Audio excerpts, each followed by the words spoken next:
आज ही शासन के निर्देश आए। क्राइसिस मैनेजमेंट कमेटी की बैठक शासन के निर्देश के इंतजार में डिले हुई थी। शासन के निर्देश आ गए कि कौन सी गतिविधियां मान्य है, कौन सी मान्य नहीं है, कौन सी प्रतिबंधित हैं। उसी के आधार पे क्राइसिस मैनेजमेंट कमेटी ने निर्णय लिया। उसमें 2-3 चीज़ें बहुत प्रमुख हैं।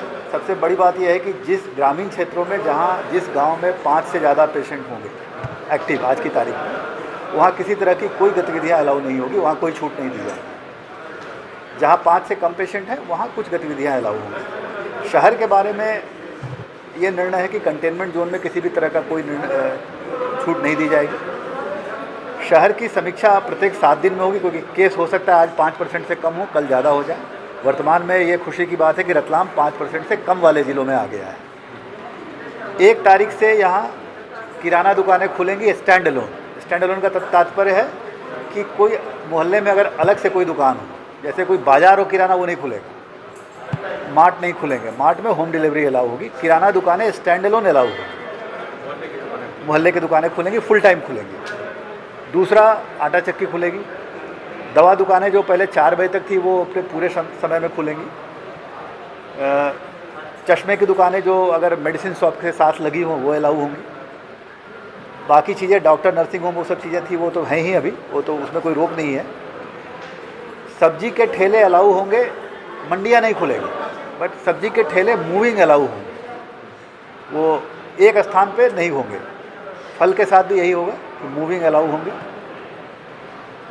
ऑटो रिक्शा 2 सवारी मैक्सिमम, 4 व्हीलर ड्राइवर +2। लेकिन इन सब में गवर्नमेंट ने एक प्रतिबंध लगाया है कि अगर जो भी गतिविधियां अलाउ हैं, अगर किसी भी समय वहाँ 6 व्यक्ति से ज़्यादा पाए गए तो सख्त कार्रवाई होगी, दुकान सील होगी, दंडात्मक कार्रवाई होगी, वो सारी चीज़ें होंगी।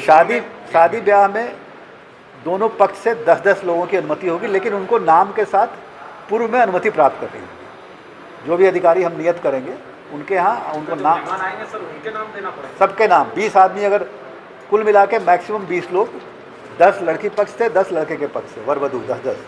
उसमें भी उनको कौन से व्यक्ति आएंगे उसकी पूर्व अनुमति लेनी पड़ेगी। ऐसा नहीं होगा कि 20 लोग इकट्ठा होकर का शादी कर ली। उसी तरीके से अंतिम संस्कार में 10 व्यक्ति अलाउ हैं।